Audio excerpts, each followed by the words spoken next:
All right. Thank you. We love you too. Thank you all. Please take a seat. We're going to be here. You gave a politician a microphone. We got about 3 hours to go, so I don't want anybody, no heat exhaustion. I want to give, first of all, before we really get started here, I've got a few shout outs here and a few words of gratitude. First of all, I have to say thank you to Congressman Nunn for the kind introduction. That was it's probably the best introduction I think I've ever gotten in my life. But most importantly, for being a good fighter for the people of this district.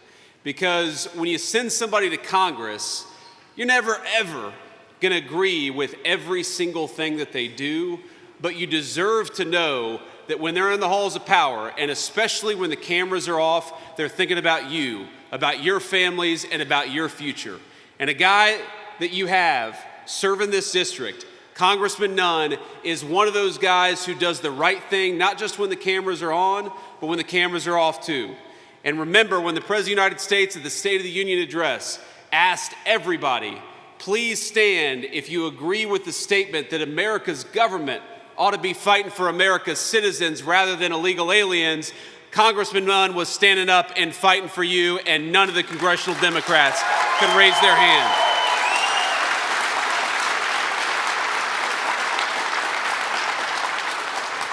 So along with Zach Nunn, we have got President Trump endorsed, and of course, endorsed by me too.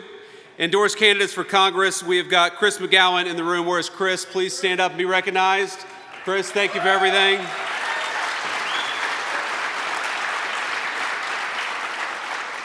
I saw Chris backstage. He said he doesn't really have an opponent. And I said, that must be nice.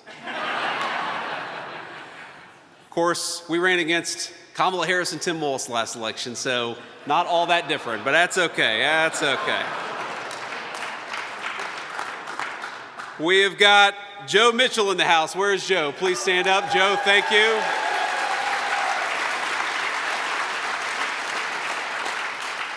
I've got to give a special note of thanks to our incredible Agriculture Secretary in Washington, Brooke Rollins, my dear friend Brooke. Thank you for everything that you do. We've got your great governor here in Iowa, Kim Reynolds. Kim, thank you so much for being here. We've got Iowa GOP Chair Jeff Kaufman. Jeff, please stand up and say hello. Thank you, Jeff. I asked Jeff backstage, I said, how are these elections going? And Jeff said they're going great, so they better be. We have got Iowa AG Brenna Bird, the great Brenna Bird. Brenna, thank you. Iowa Secretary of State Paul Pate. Thank you, Paul. Congressman Randy Feenstra. Randy, thank you. And then I want to recognize some of the great Iowa State lawmakers that we have. I will read their names here. We've got Senate President Amy Sinclair, President Pro Tem Ken Rosenboom. We've got Lynn Evans with us. Where's Lynn? Thank you, Lynn. And we got Sherilyn Westrich. Where's Sherilyn at? She took off sick, I guess, today. But she's doing a great job. We're grateful to her. And then we got some Iowa House members too, and I promise this is the last group. We've got Brooke Bowden. Where's Brooke at? Thank you, Brooke. We've got Heather Hora. Thank you, Heather. We've got Bill Gustav. Bill, thank you so much. We got Charlie Thompson. Charlie, thank you. Derek Wolf, thank you for being here, Derek. Kevin Allens, where's Kevin? Okay, he's got the same cold that our other friend did. Stephen Bradley, where's Stephen Bradley? Thank you, Stephen. And finally, Mark Cisneros. Mark, thank you so much for your leadership and thanks for being here. Look, I'm here today to talk a little bit about the stakes in November of 2026, because I think that we have done a lot in Washington, D.C. to be proud of. We're going to talk about it. But the fundamental question for us in this election is actually not any specific question of public policy. It's not any particular issue. It's fundamentally, do you want people in Washington, D.C. who fight for you, who fight for the people of this district, or who fight for corruption and fraud? Because I'm 41 years old, and for the first time in my entire life, I think we have seen a major political party in the United States of America completely go off the rails. They're not just talking about different views on taxes or on regulation or on the Clean Water Act, as important as all of those things are. They're talking about who does the government actually stand and fight for. When the President of the United States asked the entire Congress to stand for the simple principle that the people's government ought fight for the American people first, what did we see? We saw every single congressional Democrat sit on their hands. They didn't care about you. They didn't care about the people of this district. They didn't care about the farmers or the factory workers or the people who actually make this country run. Because now we have in Washington, D.C., a Democrat Party that is so focused on illegal immigration, that is so focused on people who don't have the legal right to be here, that is so focused on fraud because so many of their friends get rich from fraud that they forgot to look after you.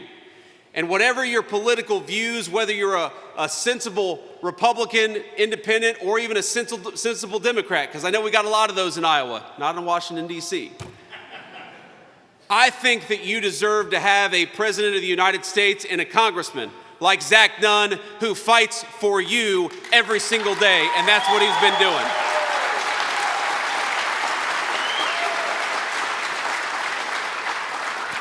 Now let me just give you a very concrete example of what fighting for you looks like. This is not abstract, this is not words written on a paper, this is real people's lives, and this is real dollars and cents. A few years ago, I talked to the owners of this factory, who told me the great products that they were making. They were paying their workers a good wage. They were building a great business right here in Iowa. You know, this company was started in 2009, the year that I graduated from college. Sorry for anybody, makes me kind of young. But here's the thing, to start a business in 2009 was a tough thing to do. It was the middle of the global financial crisis. You had to take some real risk. And what did this business find? After building a great business, after paying hundreds of people a solid wage, what did this business find? That foreign countries, in particular the People's Republic of China, was dumping goods, undercutting the wages of the workers of this factory, and driving this place out of business. They were using cheap labor, sometimes slave labor, to try to steal jobs from the hardworking people of this district and this factory floor.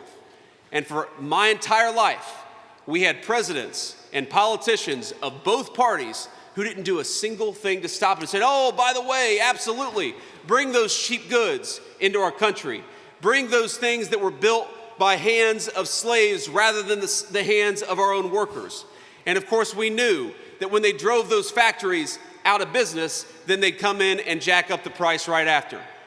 So what happened for 41 years? We all know the story.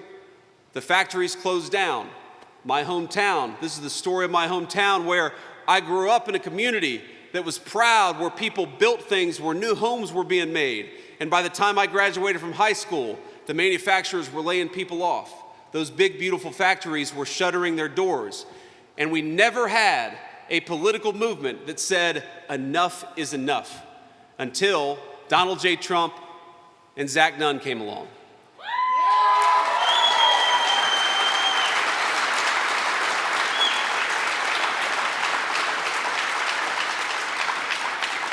And you know what we said? The Democrats, every day they will tell you, they will fight against our policies to try to bring back American manufacturing. They will fight against our policies that try to fight back against those people who would dump that stuff into our communities. And you know what we say?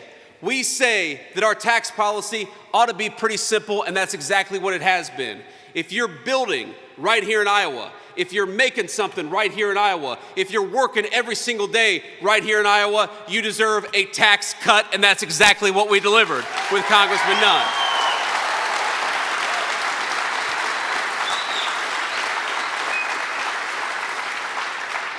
But if you're a foreign country dumping that garbage into our country, if you're trying to undercut the wages of Iowa workers, if you're trying to steal the jobs from Iowa farmers and Iowa manufacturers, you know what you're going to do? You're going to pay a big fat tariff before you bring anything into our country, because we're protecting the jobs of our workers and our people for a change.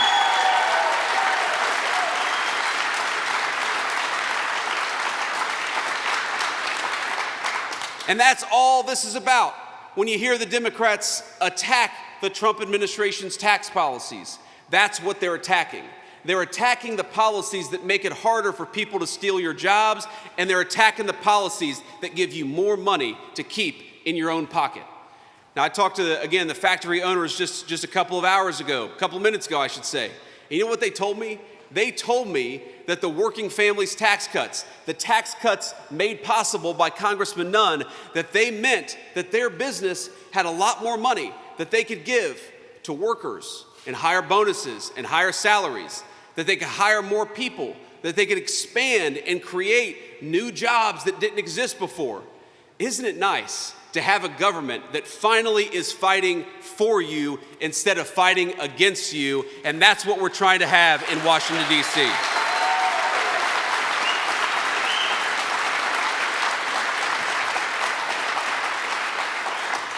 Now, there is so much I'm proud of, so much that is moving in the right direction. Do you know, when I was going around the campaign trail in 2024, one of the number one things that young people said to me, young Americans in particular, is that they couldn't afford to buy a home. They couldn't afford their rent if that's what they wanted to do. And you know, for the first time we've seen in over 5 years, for 8 months running, we have seen the costs of rent come down in the United States of America. Our young people are starting to get close. They're making progress. They're starting to get to the point where they can finally afford their slice of the American dream. And you know why we did that? And you know how we did it? It's actually not that complicated. A simple principle.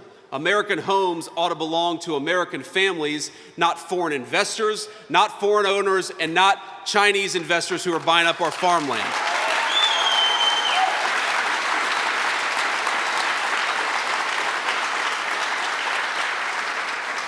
Again, it's not rocket science. It's a simple principle that if you have a government that fights for you, it can make your life easier. It can make it easier for you to start a business or to work at an amazing job.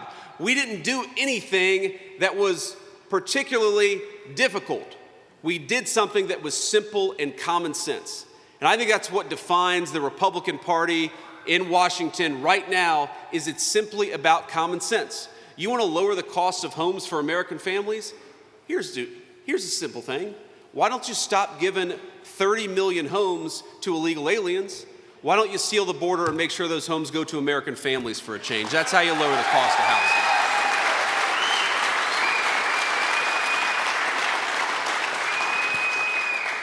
If you want to make it easier for a young American to start a family or to get a good job, stop giving jobs to foreign companies and stop giving jobs to foreign countries and protect the good, well-paying jobs that exist right here in the United States of America, and that's what we did.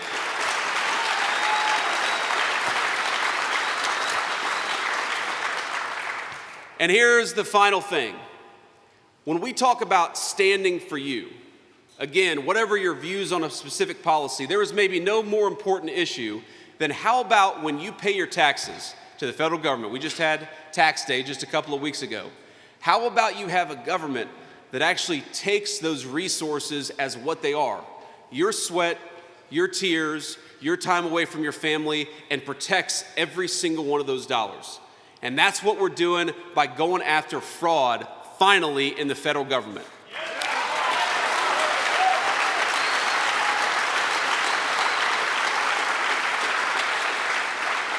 And let me just give you a couple of examples. We had let fraud become so rampant in this country that people were able to get rich not by creating something amazing, not by employing something, not by building something beautiful with their hands. They were able to get rich by defrauding every single person in this room. And they were taking money that should go to America's low-income families, to America's elderly, to people who are struggling in our communities. They were stealing it out of their pocket and stealing it out of your pocket so they could get rich. Let me give you just a couple of examples. There was a program in suburban Minneapolis.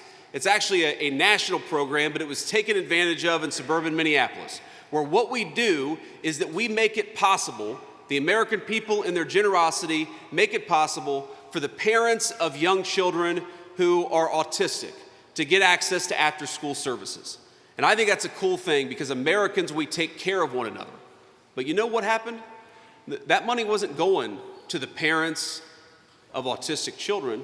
That money was going to Somalian fraudsters because somebody figured out in the illegal immigrant community that if they went around and said that all of the children in a particular household had that particular problem, then they could collect a lot of money from the federal government. And so what happened?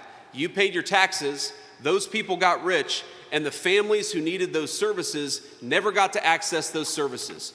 They were stolen from, and you were stolen from, and your government didn't do a single thing about it until Donald J. Trump and Congressman Nunn came along.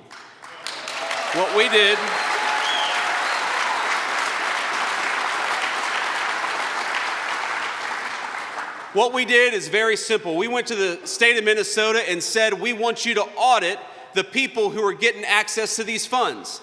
And if you're not willing to confirm that the people who are getting these benefits actually deserve these benefits, then you're not getting another dime of federal money. We cut them off, and that's exactly what we got to do.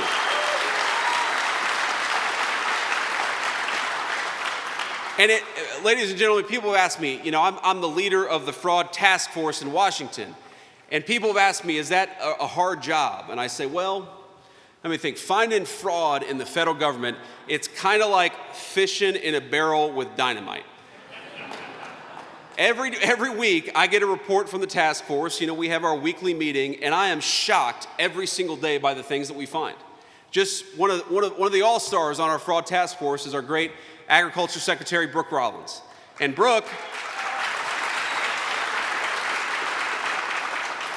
has found out that we've got 355,000 people on SNAP benefits receiving double benefits, that we've got 186,000 dead people getting SNAP benefits, 186,000 dead Americans getting food stamps right now. Now, I know the fake news media is going to say that the big headline from this speech is JD Vance proposes that we take away food stamps. That's what they're going to say. I actually think that we should take food stamps away from dead people. I'm guilty of that. I think that's a reasonable thing.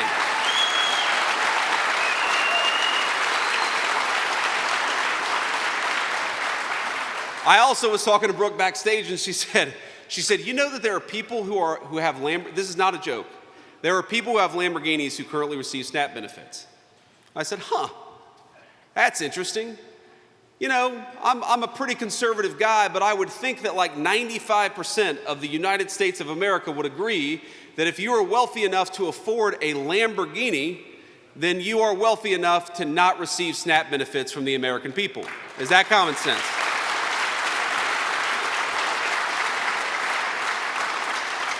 And I could go down and down the list. We just served 22 investigatory procedures. The Department of Justice, we went from discovering what happened in Minneapolis to serving 22, subpoenas so that we could go after the fraud that's happening in Minneapolis. And we did that in just 3 months. And yes, ladies and gentlemen, when we find crime, those people are going to go to prison for defrauding you because that's exactly how it should be.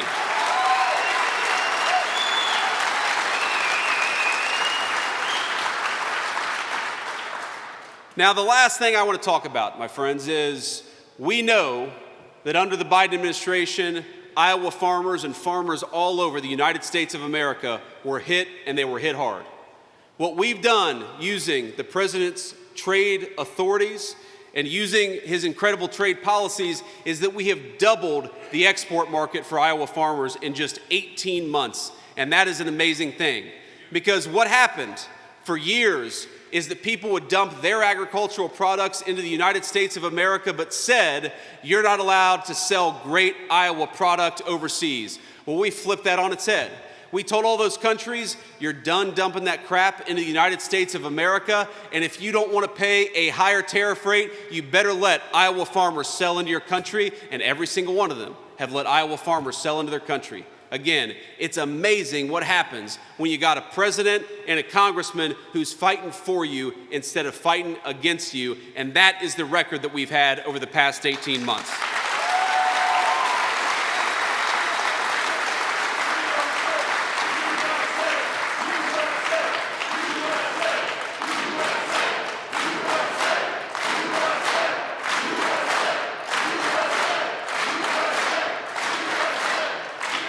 So let me say a couple more things here. So one, I was flipping around in my notes here because I've been trying to find the name of the person that Zach is running against, because we're gonna make fun of her a little bit. Now here's the problem. You know, I'm sure. Well, I don't know anything about her. What I do know is her voting record. I know what she has chosen to prioritize, and it's not you, and it's not your families, and it's not this district. Because here's the thing, there are problems and there are challenges. You know, one of the things I'm proudest of is that under the president's leadership, we had American families about $1,300 richer from the day that he took office until today. That's between the working families tax cuts, that's lowering the cost of rent, that's all that stuff combined. Now that's the good news. Let me give you the bad news. The honest piece of this is that under the Biden administration, the average American family lost about $3,000. So on the one hand, we got a great record to brag on. On the other hand, because of the hole that the Biden administration and the Democrats put us in, we got a lot more work to do, okay? But we recognize that work. We're excited about that work. That's why you sent us to Washington, D.C. That's why you sent Zach to Washington, D.C., was to work on these problems. We know right now that we've got a lot of Iowa farmers that would love to sell more E15 into the market, and we're fighting every day to help them.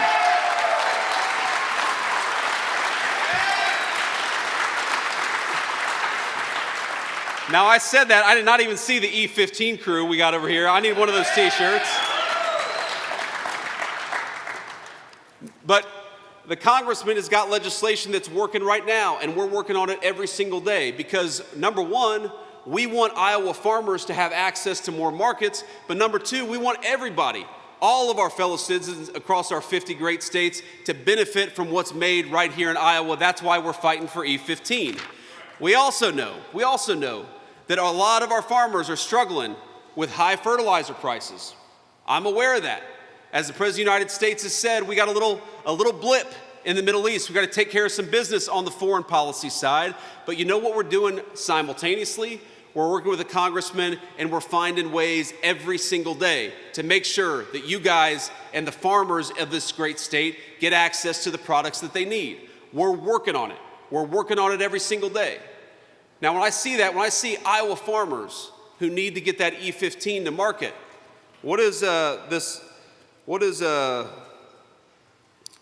Zach, you're gonna have to help me out with her name here. I lost my page here. Okay, all right. Okay, there we go. Sarah Trone Garriott, there he is. I'm on the wrong page here. So while Zach is fighting to make sure, for the benefit of Iowa, but frankly for the benefit of the whole country, that we get more E15 into the market all over the United States of America, his opponent voted to push biological males in girls' sports as early as kindergarten. Okay, while he fought very hard for the working families tax cut to make sure that you got to keep more of your hard-earned money, and why you guys, in fact, are going to have the biggest tax refund season, or starting to have the biggest tax refund season in American history, he was fighting for more money in your pocket. She was voting against banning gender transition surgeries for minors. She was voting against schools giving parental notification if students start changing their pronouns. Now, we all hear that and we all think that's pretty crazy, but recognize that not everybody agrees with us. Here's the thing, even if you don't think that's crazy, why is that the priority of a woman who wants to represent you in Washington, D.C.?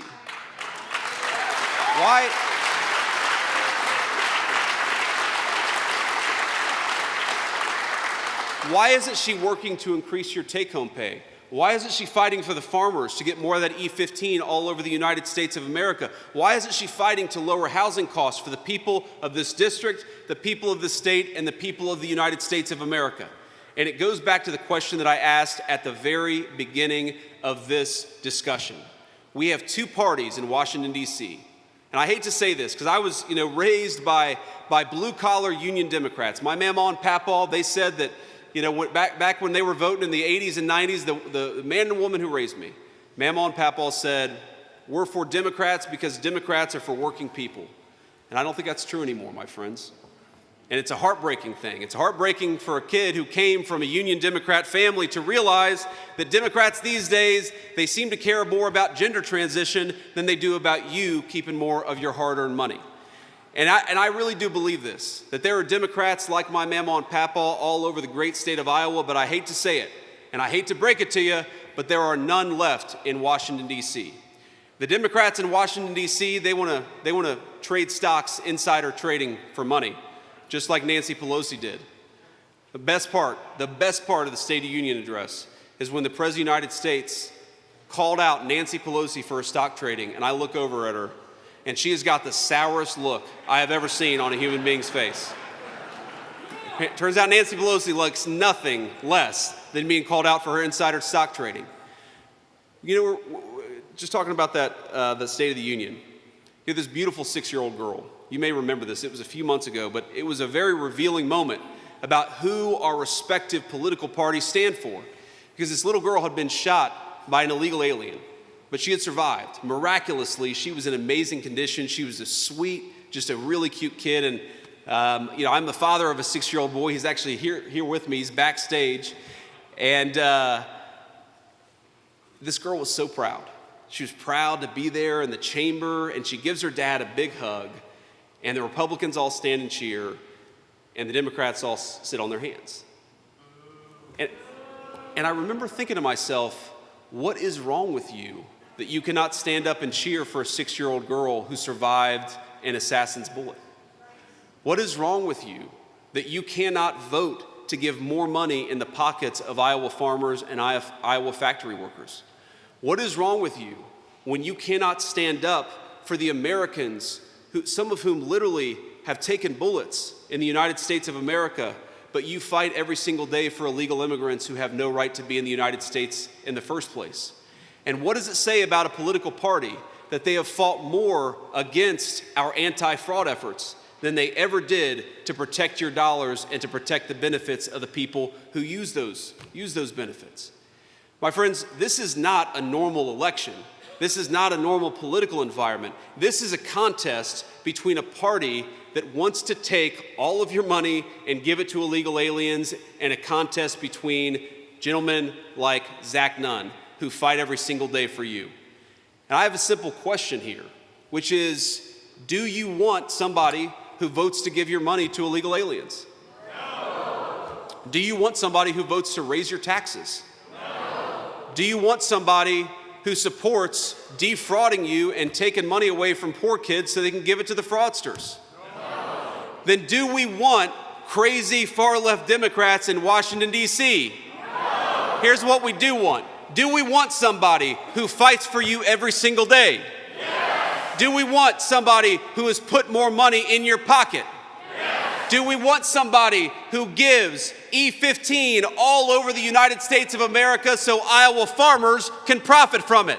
Yes. So what do we want? We want Congressman Zach Nunn, and you got to get him to Washington, D.C.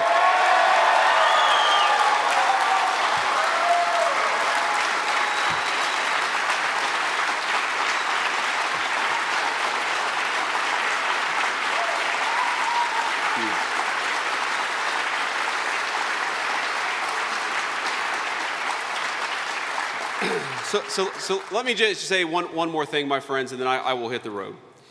You know, like I said, I've got my 6-year-old son back there, and the backstory of why, by the way, I started in Washington, D.C.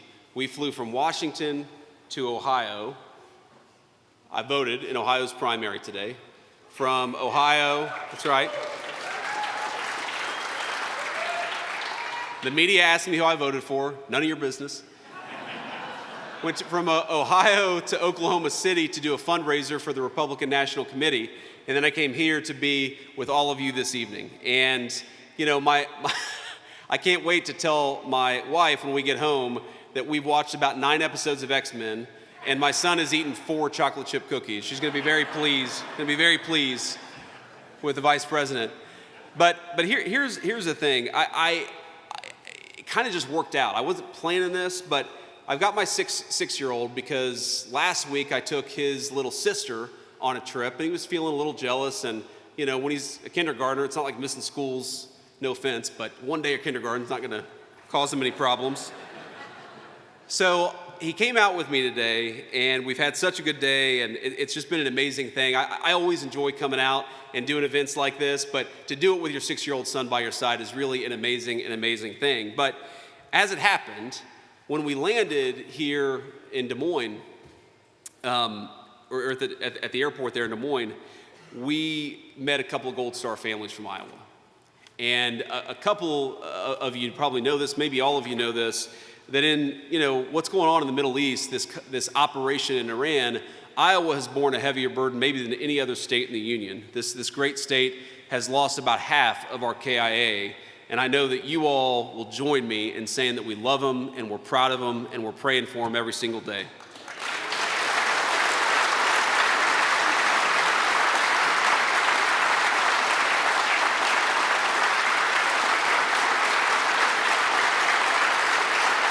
Thank you.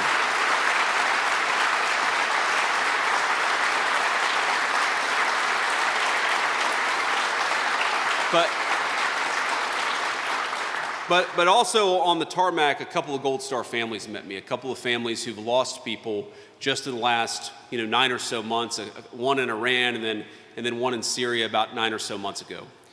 And I was talking to them, and one of them told me, I had no idea, I didn't plan to see them, but they were here, and of course I was honored to see them. It's an amazing thing as the Vice President of the United States to meet the parents and the families of the people who put on a uniform and sacrifice their life for this country. And so I'm always happy to do it, always honored to do it. But one family, and I won't use their name, I don't know how political they are, if they're political at all, but they told me that their son's birthday was today. And so I get in the car with my little 6-year-old, and I look into those big eyes. His eyes remind me of his mother's eyes.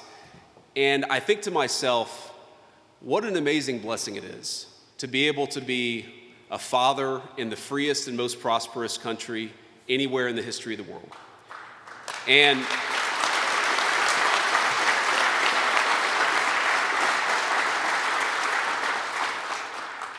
I thought to myself, what would I say? What would I say if this beautiful 6-year-old boy got older and decided, like his dad, to put on the uniform of his country, and like so many of you here, decided to put on the uniform of his country? And I thought to myself, on the one hand, I'd be so proud of him. I'd be so proud of him, but on the other hand, I'd be so terrified that what happened to those two families would happen to this boy. And it hit me that every time we lose somebody, every time somebody goes overseas and sacrifices their life, every time that a person gives the ultimate sacrifice to the United States of America, we often read about it as a line on a newspaper or online, but there's a father, and there's a mother, and there's a grandma, and aunts and uncles, and a whole crew of people who love them the same way that we all love every single member of our family. And you take that love, and you set that on one side, and you consider the balance that all of us owe. Because on the other side is we have to meet their sacrifice by carrying something forward that they can't carry forward. We have to make this country worthy of that sacrifice. You remember that movie, Saving Private Ryan? It's one of my favorite movies. And at the very end, right before one of the soldiers takes his last breath, he looks up and he says, "Earn this." And what he means is all that love, all that was taken away from those families, all that was taken away from so many of the people who've put on the uniform and sacrificed for this country, we have to earn it. Now, so much of that is how you live your life. So much of that is, Congressman Zach Nunn being a good husband and father and his beautiful family here. I think, what, you guys have 6 or 7? 6. She is a saint, Zach. She is a saint. Part of that is how we go to work and treat our employees and what we build and make with our hands and with our minds. Part of it is how we go to church and give back to our community. But part of how we earn that incredible sacrifice given to all of us is by making this country's politics and government worthy of the people who put on the uniform and will never see their loved ones again. And part of what we have to do, my friends, is every single day we have to send people to Washington. I'm not saying you have to agree with every single issue. I'm saying that you got to send people to Washington who wake up every single day and recognize that they fight for you. That's how we honor this sacrifice. That's how we make this country great again. And that's how we make 250 years of American history and American patriots proud. God bless you guys, and thank you for having me in Iowa.